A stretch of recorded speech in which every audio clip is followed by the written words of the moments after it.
Bem-vindos ao Da Capa à Contra Capa. O regresso ao Acordo de Paris sobre as alterações climáticas é uma das promessas de Joe Biden, presidente eleito dos Estados Unidos, que deve tomar posse, se tudo correr como normal, a 20 de janeiro de 2021. Esta semana, neste programa, em parceria com a Fundação Francisco Manuel dos Santos, queremos discutir o clima, as suas ciências, as suas políticas, conversar sobre o que vamos sabendo de novo sobre alterações climáticas, os desafios que a ciência vai sinalizando e a urgência das políticas públicas em curso em Portugal e no estrangeiro. São nossos convidados Pedro Matos Soares, físico do Instituto Dom Luís e da Faculdade de Ciências, e Júlia Seixas, da Faculdade de Ciências e Tecnologia da Universidade Nova de Lisboa, ambos especialistas nesta área, que nos vão acompanhar nesta conversa nos próximos 30 minutos.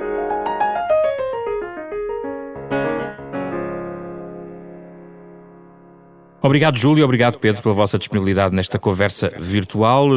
Estamos cada um no nosso escritório para falar e encontramos aqui para falar um pouco sobre alterações climáticas. Pedro, comece por si.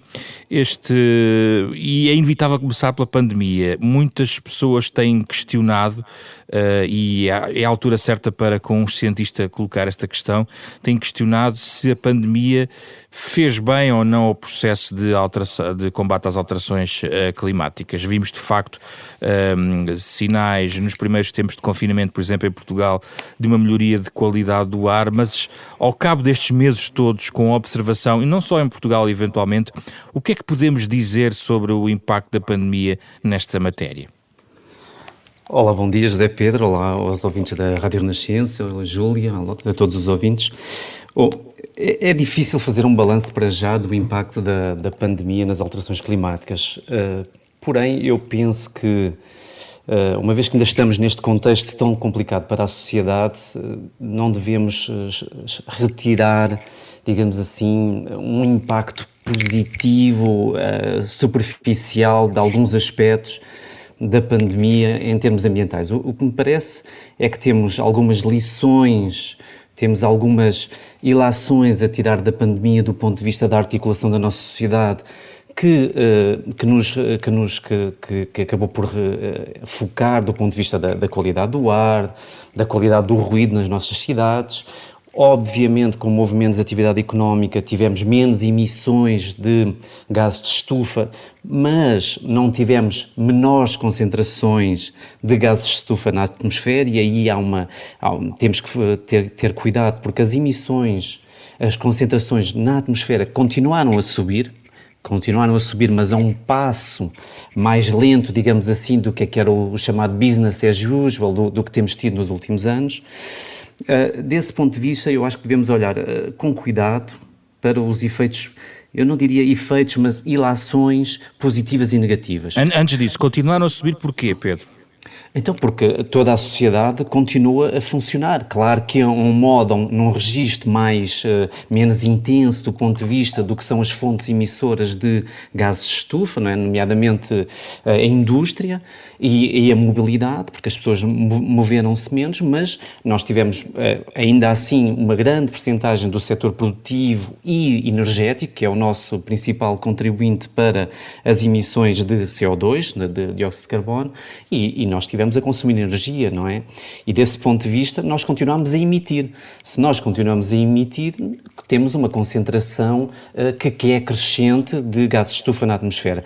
Porquê? Porque, por exemplo, o dióxido de carbono tem um tempo de residência na atmosfera de muitas décadas, se não de mais de uma centena de anos. Por isso, do ponto de vista do sinal climático, nós não temos aí boas notícias a retirar.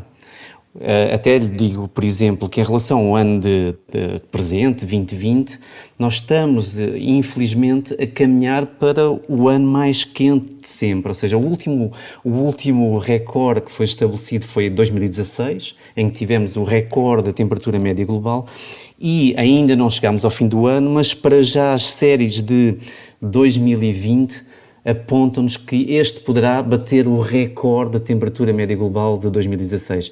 Isto para mais num ano em que não temos o chamado fenómeno de El Niño, que tivemos em 2016, que normalmente tem relacionado as temperaturas mais elevadas em termos médios. E eu queria ouvi-lo um pouquinho mais à frente, que explicasse aos nossos ouvintes a questão não só do El Niño, mas o que está a acontecer no Laninha.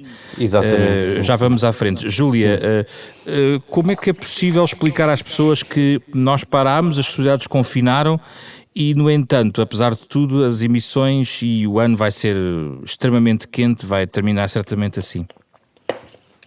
Bom dia, obrigado, bom dia a todos que nos ouvem. Vamos lá ver, nós estamos a falar de dois sistemas diferentes. Um sistema é o sistema económico, que contém as nossas atividades humanas, tudo o que nós fazemos. E nós temos muitas atividades de transporte, de alimentação, fábricas que funcionam, etc. Este conjunto de atividades humanas consome energia, como o Pedro já referiu, e emite gases com efeito de estufa, CO2, como mais importante. Aquilo que nós verificamos do ano 2020, e já há artigos publicados sobre isso, foi durante o primeiro semestre de 2020, portanto até final de junho, uma redução destas emissões globais de 8,8%, quando comparado com o ano anterior. O que é que isto significa? Significa que nós, de facto, paramos muitas das nossas atividades e, consequentemente, não consumimos energia e não houve libertação de CO2. E, portanto, nesse aspecto, o que aconteceu na economia global foi, de facto, uma redução das emissões. Mas coisa distinta é o sistema climático, como o Pedro referiu. Portanto, houve uma redução de 8,8%, portanto, não foi uma quantidade importante, mas mesmo assim inferior a 10%, e, portanto, continua a haver emissões, obviamente, para a atmosfera, com impacto no sistema climático, como já foi explicado. Portanto, eu penso que é relativamente fácil de perceber. O que está em linha com aquela ideia segundo a qual nem os nossos esforços aparentemente mais vincados para reduzir emissões nos corrigem completamente das trajetórias de médio e longo prazo que temos que cumprir, não é? Essa ideia é um bocadinho... É preciso cuidado com essa ideia. Aquilo que aconteceu este ano, e está a acontecer, não é? Está a acontecer, nós estamos outra vez com medidas de confinamento não total, mas parcial e bastante importantes, são medidas muito conjunturais e, portanto, são medidas que têm impacto, que foram pensadas para um objetivo concreto, que nada tem a ver com alterações climáticas. E, portanto, em certa medida, nós depois, durante o verão, desconfinamos, fomos até ao Algarve, fomos mais a restaurantes, fizemos uma vida um pouco mais igual àquela de antes da pandemia e, portanto, as emissões tornaram a subir, como é evidente. Quando nós estamos a pensar no tema das alterações climáticas e, em particular, nas emissões e aquilo que o Acordo de Paris contempla, que é a neutralidade carbónica em meados deste século, não podemos pensar em medidas conjunturais.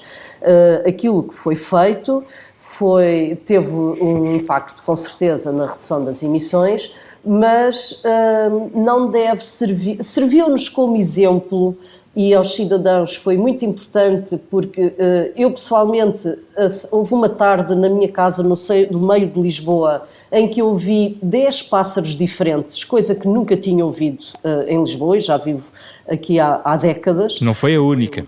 Exatamente, portanto foi interessante dessa perspectiva, e apenas dessa perspectiva, penso eu, para as pessoas experienciarem uma qualidade ambiente, uma qualidade daquilo que nos rodeia diferente e que nós nunca tínhamos experienciado. E isso foi uma educação, digamos, uma experiência sensorial até muito importante e que nos deu referências sobre como poderia ser as cidades, como poderia ser o Tejo, com os golfinhos, com a ausência dos barcos e do ruído dos barcos.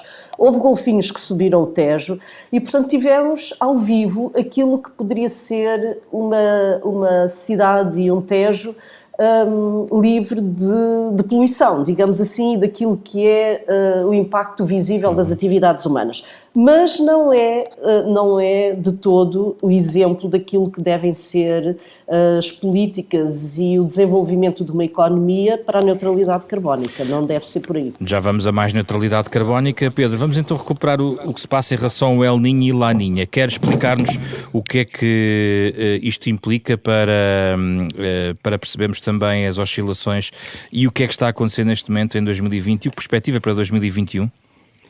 Bom, para não ser maçudo para os nossos ouvintes, a Laninha e o El Niño, a Laninha normalmente está associada a uma anomalia negativa da temperatura da superfície do mar, quer dizer que temperaturas mais frias no Pacífico. E o El Niño, em contraponto, normalmente quando temos temperaturas mais elevadas na zona tropical do Pacífico, em relação à média. E o que se passa este ano é que estamos com um fenómeno de Laninha e, associado a este fenómeno da Laninha, temos um conjunto de fenomenologia que é global e que, por exemplo, estamos neste processo agora, mas que tem a ver com padrões de precipitação, tanto no Pacífico como no Índico, digamos, anómalos. A minha referência ao El Niño e à Laninha é que, como quando temos El Niño, temos temperaturas mais elevadas na superfície do mar, do Oceano Pacífico, normalmente temos temperaturas mais elevadas em termos globais. E este ano, de uma certa forma estranha, ou mostrando até, enfatizando o nosso sinal de aquecimento global, temos um fenómeno de um ano muito quente, ou seja, quase a bater o recorde, apesar de não termos essas tais temperaturas do oceano no Pacífico muito elevadas como temos em El Niño. Mas vamos ter Laninha até temos Laninha até 2021, pelo menos, não é? O primeiro trimestre, eventualmente. Sim, exatamente. Claro que, do ponto de vista do balanço, quando temos Laninha, nós temos todo um balanço sobre o Pacífico, do ponto de vista da evaporação e da alimentação, da convecção tropical muito diferente. Pronto, mas eu acho que talvez não fosse bom sermos demasiado técnicos nesse aspecto. Sim. E se o José Pedro me permitisse, eu gostava de voltar um bocadinho atrás e também, porque eu acho que a Júlia disse uma coisa muito importante. Força. Que é o seguinte, eu de modo nenhum acho que devemos, fazer um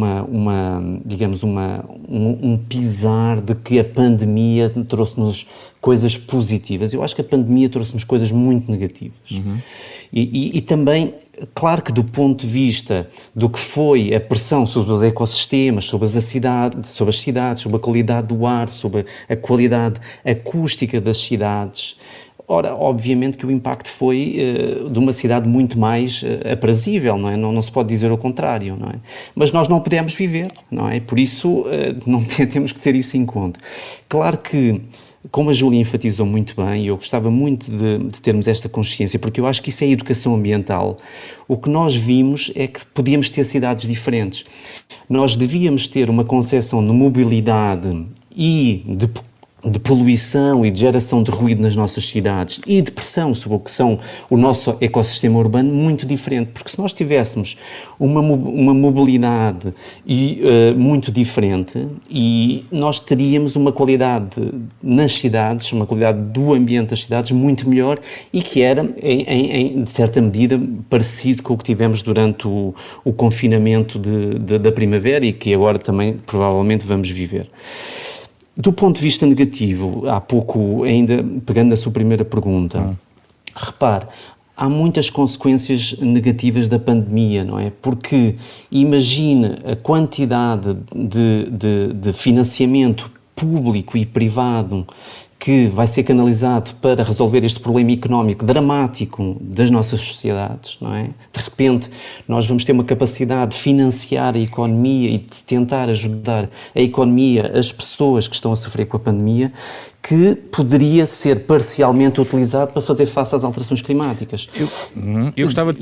Sim, diga, Pedro. E só para terminar esta ideia, e depois há a questão que é as crises normalmente acentuam problemas geopolíticos que também não nos ajudam a ter acordos internacionais que possam fazer face às alterações climáticas. Nem este sinalizar de regresso americano, Pedro? Não, isso aí é a ótima notícia que tivemos. Peço desculpa pela parcialidade, mas não pode ser de outro modo. Se se confirmar, se se confirmar, eu penso que se vai confirmar, vamos ver as peripécias judiciais e outras do presidente Trump, mas Biden foi de facto, a eleição de Biden é uma excelente notícia para o mundo. Porquê? Porque Biden tem um alinhamento do ponto de vista político da ação climática com a Europa, não é? E de facto a Europa nesse sentido é um continente que é pioneiro, ainda que tardiamente, a fazer face a este problema das alterações climáticas, não é? Biden tem um conjunto de compromissos eleitorais que são todos eles, ou muitos deles, que são de facto determinantes como exemplo para o mundo e sendo a principal economia do mundo ainda a rivalizar com a chinesa, não é? Ele deu muitos sinais de que quer voltar ao Acordo de Paris e isso é fundamental, apesar do Acordo de Paris ainda ter muitos compromissos que são, digamos, titubeantes e que não são suficientes para mantermos, digamos, o estado do sistema climático numa situação que não seja drástica para o mundo. Ele é favorável a acabar os subsídios sobre os combustíveis fósseis. Isso é muito importante num país como os Estados Unidos. Ele não quer acabar, por exemplo, com o fracking, mas diz que não vai permitir novas licenças, não vai permitir novas explorações petrolíferas offshore.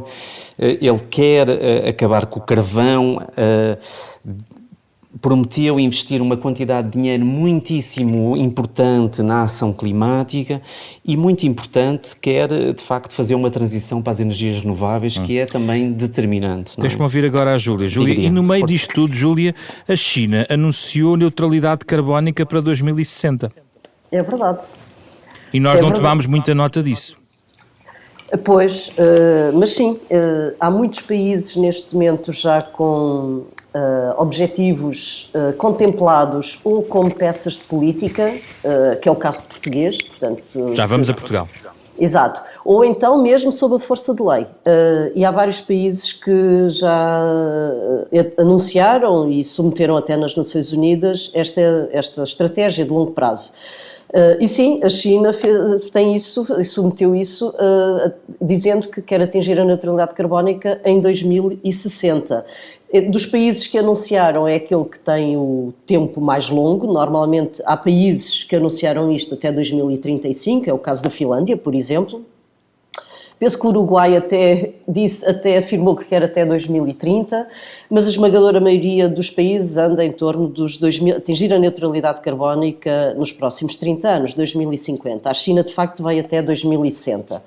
E isso é uma boa notícia também. E nós quando pensamos na estabilização do sistema climático, não temos outra alternativa que não seja reduzir emissões, acabar com as emissões de gases com efeito de estufa que são emitidas de uma maneira geral pelos vários setores da economia. Portanto é um problema que é transversal a toda a economia. E a única solução que nós temos, até hoje, não há ninguém avançou com outra ainda, é de facto alterarmos a forma como as economias funcionam, os modelos de produção e os modelos de consumo. Não nos esqueçamos que os modelos de produção existem para responder às solicitações dos consumidores. Portanto, o que está em causa de facto é uma transformação ou uma transição, como é mais politicamente correto dizer-se, transição. Eu pessoalmente prefiro transformação porque é uma palavra muito mais verdadeira sobre aquilo que nós temos pela frente. Com Biden neste roteiro, com a China a apresentar agora este meta, são decisões amigáveis em relação ao Acordo de Paris, que é um tema de 2021 que voltará, quer dizer, que está sempre em cima da mesa, é verdade, mas que voltará a ganhar mediatismo em 2021. Sem dúvida alguma, sim. Mas é suficiente? Vamos lá ver. Estes processos políticos, portanto, no quadro multilateral das Nações Unidas, são processos que a história tem-nos mostrado muito longos. A Conferência das Partes das Nações Unidas já há 25 ou 27 anos que existe e mostra-nos que são alcançadas passos muito pequeninos de cada vez. No entanto, elas são muito importantes para duas ou três coisas. Primeiro, de facto, para haver uma pressão, para se construir coletivamente uma pressão política mundial, e o Acordo de Paris não é mais do que isso, para conduzir a economia mundial para um determinado caminho, que é o caminho da neutralidade carbónica. É evidente que faz muitíssima diferença, quer dizer, e quando há 3 ou 4 dias, formalmente os Estados Unidos saíram do Acordo de Paris, é evidente que se perspectivasse uma renovação da presidência do Sr. Trump, eu consideraria isso uma desgraça. A palavra certa é mesmo uma desgraça, porque os Estados Unidos são um bloco económico e social muitíssimo importante no mundo.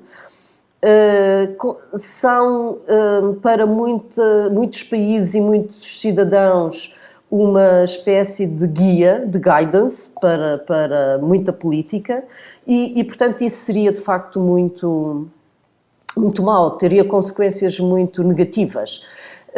E eu estou convencida que o combate às alterações climáticas ia sofrer um revés bastante significativo.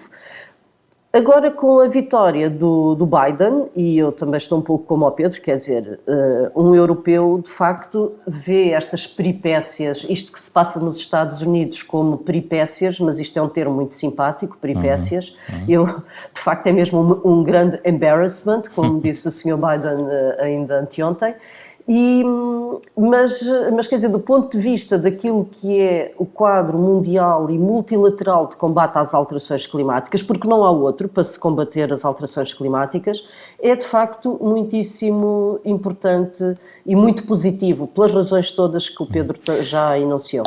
Vamos recuperar, Pedro, a dinâmica europeia e portuguesa. Recomendaria alguma alteração no padrão que neste momento está a ser seguido do ponto de vista europeu e português? Ou seja, há prioridades estabelecidas, há um plano de recuperação económica que passa pelo um Green Deal europeu. Portugal tem claramente também as suas metas definidas. Está tudo bem no caminho certo ou recomendaria um arranjo num ou noutro ponto? Bom, eu gostaria de, em primeiro lugar, dizer em relação a isso o seguinte: eu acho que a Europa está no caminho certo, mas tem que, digamos, fazer um ato de contrição, e a Júlia referiu implicitamente aqui a questão do consumo. Eu acho que a Europa só pode verdadeiramente liderar este processo, e espero que os Estados Unidos acompanhem depois com a presidência de Biden, fazendo uma contabilização, um balanço das emissões de gases de estufa através do consumo. Porquê? Porque, de facto, nós deslocalizamos muito boa parte da nossa produção para países ditos emergentes ou em desenvolvimento, e agora alguns deles são dos mais importantes do mundo, como a China, não é? E do ponto de vista do nosso balanço de emissões, ficámos com uma redução de emissões nos últimos anos muito significativa, não só pela política, não é, da transição para energias renováveis, mas à custa dessa deslocalização da produção. E desse ponto de vista, eu acho que a Europa teria que, de facto, incorporar e pensar as emissões do ponto de vista do consumo, precisamente para forçar a tal transformação que a Júlia estava a falar. E depois, para termos acordos comerciais mais responsáveis do ponto de vista da ação climática. Eu acho que isto era muito, digamos, importante, como é uma exigência que nós temos que fazer aos nossos políticos. Mas claro que a Europa tem trilhado o seu caminho no sentido certo, mas nós estamos muito atrasados, não é? Nós estamos muito atrasados quando nós falamos de termos um balanço zero nas nossas sociedades europeias em 2050. Isso não deixa de ser, digamos, uma necessidade, mas tardia para afrontar o problema das alterações climáticas. Porém, tudo o que nós possamos fazer é ganhos para a sociedade, porque temos menos impactos na sociedade como um todo e também económicos. Eu penso que há outra questão aqui que também não tem sido, por vezes, bem abordada, que tem a ver com as cidades. Nós sabemos que em termos globais e em grosso modo na Europa isto também é verdade, não é? 2/3 do consumo de energia é realizado nas cidades. 90% das pessoas, ou 80 e tal por cento, vive nas zonas costeiras, em cidades. 70% das emissões de dióxido de carbono são produzidos nas cidades. Nós temos que ter cidades diferentes. E acho que desse ponto de vista, nos nossos poderes ainda locais, concelhios e também nacionais, nós temos que repensar as nossas cidades. E aí podemos fazer aqui um curto-circuito com como começámos a conversa, não é? Que é estas ilações positivas que a pandemia nos podia trazer do ponto de vista da mobilidade, da nossa necessidade de mobilidade. Eu não estou a defender uma cidade estática, mas estou a defender uma sociedade que tenha uma mobilidade consciente do que necessita. E, por outro lado, nós temos que ter uma política de habitação, isto pode parecer-vos estranho, mas nós temos que ter uma política de habitação diferente. A política de habitação é fundamental para combater as alterações climáticas nas cidades. Porquê? Porque nós não podemos ter as pessoas a viver a 40, 50, 60 quilómetros de onde trabalham. Porquê? Porque nós estamos a penalizar a economia pelo tempo que as pessoas perdem, nós estamos a gastar recursos para as pessoas se deslocarem, estamos a emitir, ou mais tarde, se tivermos, digamos, transportes públicos elétricos, estamos a gastar energia desnecessariamente. Nós temos que ter uma política habitacional verdadeiramente diferente para reduzir a mobilidade. Incluindo a eficiência dos edifícios, que é outra matéria, o edificado e a pobreza energética. É muito importante. A pobreza energética em Portugal é uma tragédia, e nós sabemos bem disso, e nós... Já se trilhou um caminho, não é? Temos a certificação energética dos edifícios e tudo, mas há imenso para fazer desse ponto de vista. Vamos ouvir Júlia, porque coordenou também tecnicamente o roteiro para a mobilidade, para a neutralidade carbónica em Portugal. Força. Júlia. Sim. Sobre este tópico, sobre o que podemos arranjar, retocar, por exemplo, nesse roteiro.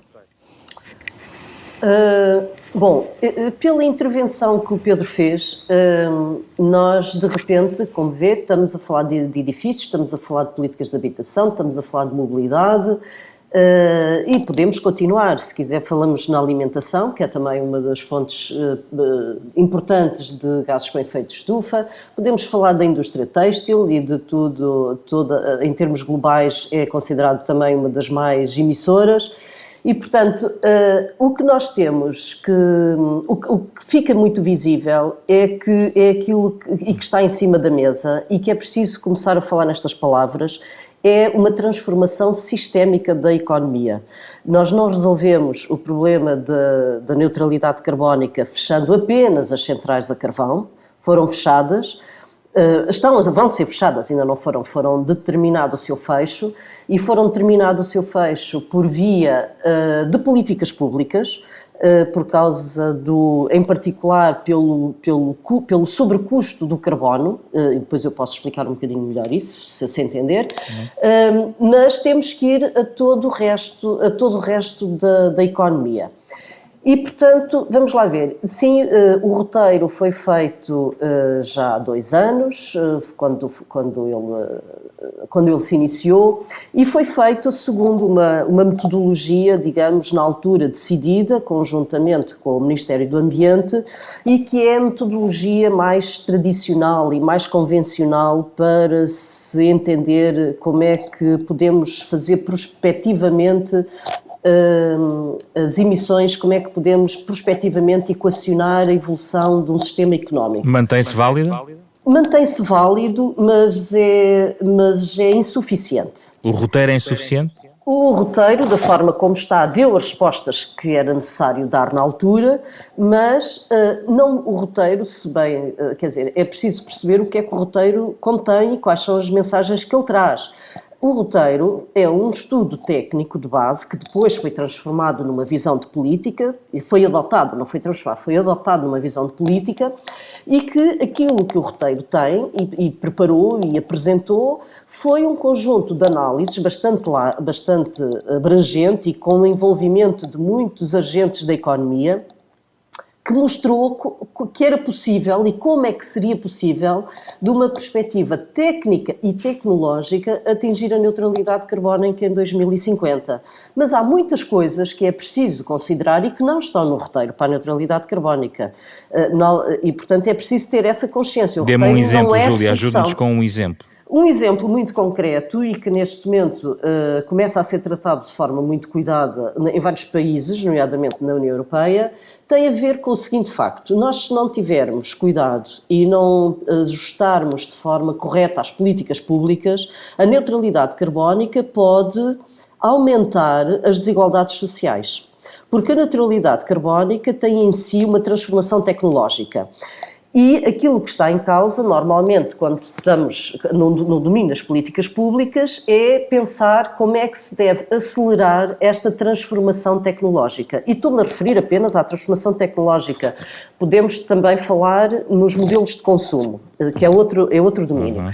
Mas pensando apenas nisto e pensando numa coisa que as pessoas percebem muito naturalmente, provavelmente qualquer cidadão que tenha o mínimo de informação sobre a origem das alterações climáticas não deve deixar de sentir um pouco preocupado e talvez até com algum sentimento de culpa, entre aspas aqui o sentimento de culpa, pelo facto de todos os dias se ver obrigado a conduzir um automóvel que consome gasóleo ou gasolina.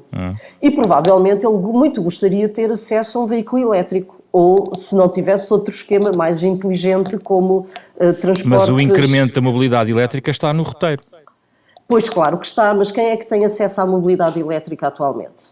Então a ferramenta são políticas, a ferramenta para responder a essa inquietação que a Júlia está a levantar é uma bateria de políticas económicas, não é? Exatamente, políticas fiscais, etc, etc. Portanto, e é esse lado que acha que pode estar a falhar no roteiro.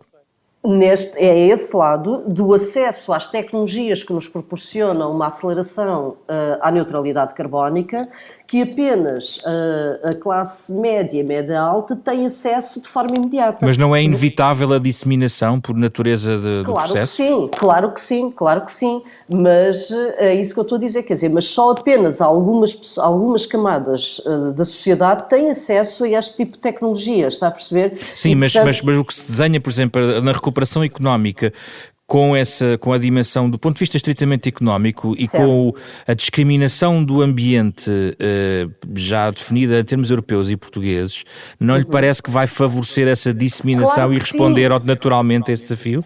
Claro que sim. Eu penso que a União Europeia e Portugal também, tal como o Pedro também já referiu, está no bom caminho. Aliás, a Lei Europeia do Clima, que está proposta e vai ser discutida agora no Conselho Europeu de dezembro, é um instrumento como não existe, penso eu, em nenhuma parte do mundo. E isso, a Lei Europeia do Clima, e nós em Portugal, alguns partidos já fizeram algumas propostas de lei também, uma lei de bases do clima, é um passo absolutamente essencial e muito seguro para que esta transformação seja segura e seja rápida. E, portanto, claro que nós estamos a considerar isso. O que eu quero chamar a atenção é que o facto do roteiro ter lá, e foi só essa a minha intenção, dizer como é que se atinge a neutralidade carbónica, falta ainda um caminho muito grande, que é o desenho das políticas públicas para se atingir aquilo que o roteiro diz que se deve atingir. Porque o roteiro não tem lá contido políticas públicas. O roteiro tem apenas indicações de como deve ser atingida a neutralidade carbónica. Tá? É essa a nuance que é muito importante. Obrigado, Júlia. Estamos praticamente a fechar o nosso programa e pedimos sempre sugestões aos nossos convidados. Este é um tema bastante rico e certamente motiva aqui sugestões interessantes. Comece por si, Pedro. José Pedro, não o quero decepcionar, mas eu de facto acho que a ressonância entre a ciência e outras áreas do conhecimento e da cultura é muito importante e por isso a minha primeira sugestão, e vou dar duas, se me permitir, A minha primeira sugestão era o filme do Tarkovsky, O Sacrifício, porque acho que é um filme extraordinário, de uma beleza inquietante, e penso que no contexto que temos vivido, e quando estou a falar num sentido amplo, penso que é um filme a ver para quem não tenha visto. Por outro lado, queria também recomendar um pequeno documentário que para nós é tocante, mas não foi filmado em Portugal, que se chama After the Fire, ou Depois do Fogo, dos realizadores Derek Knowles e Spencer Siebert, que é sobre os fogos na zona da Califórnia. Júlia, as suas sugestões? Eu tenho uma sugestão de um livro que me apaixonou muitíssimo este verão, já foi publicado em 2016, mas só li este verão, e que se chama A Vida Secreta das Árvores. Por acaso lia na versão em inglês, mas já fui verificar e está à venda em Portugal, na versão em portuguesa. É de um silvicultor alemão e mostra-nos, é escrito de uma forma, é para o grande público, e é escrito de uma forma absolutamente extasiante de ler, porque ele demonstra-nos que no solo onde as árvores vivem existe toda uma internet de comunicação entre as árvores. As árvores protegem-se umas às outras, as árvores namoram uma com as outras, constituem famílias, e isto é provado com muitos artigos científicos que ele vai buscando aqui além. Eu considero este livro muitíssimo importante por vários motivos. Para já porque é apaixonante a descoberta de um mundo muito silencioso e invisível aos nossos olhos. Normalmente nós, quando vamos a passear, vemos uma árvore e deleitamos-nos com a estética da árvore visível, mas não sabemos o que se passa no subsolo, no solo, e portanto esse é um aspecto. O outro ponto muito importante que me fez fazer esta escolha é que as árvores e as florestas, de uma maneira geral, no mundo inteiro, são um património que deveriam estar como o património número 1 a ser preservado, por vários motivos. Primeiro, porque constituem um sumidouro de CO2 e, portanto, são os nossos melhores aliados a par de tudo o resto, mas são uns ótimos aliados no equilíbrio do sistema climático, pela absorção de CO2 que fazem. E depois, e aqui a nota também que eu queria deixar, hoje estamos a falar de clima e de alterações climáticas e de neutralidade carbónica, mas não nos podemos esquecer que há toda uma outra emergência também no planeta Terra, e que é a perda de biodiversidade. E onde existem árvores e onde há florestas, há todo um conjunto de condições para preservarmos a biodiversidade que também tem que merecer muito a nossa atenção. Obrigado, Júlia Seixas. Obrigado, Pedro Matos Soares.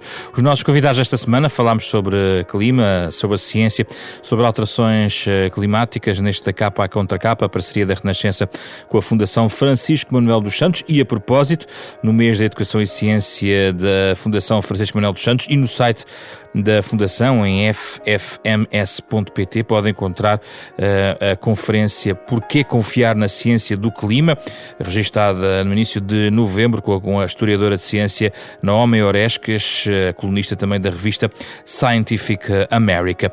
Este é um programa com Carlos Vermelho, André Peralta, Ana Marta Domingos e José Pedro Frazão. Estará disponível nas plataformas digitais habituais, em podcast, e regressa na próxima semana com outro tema.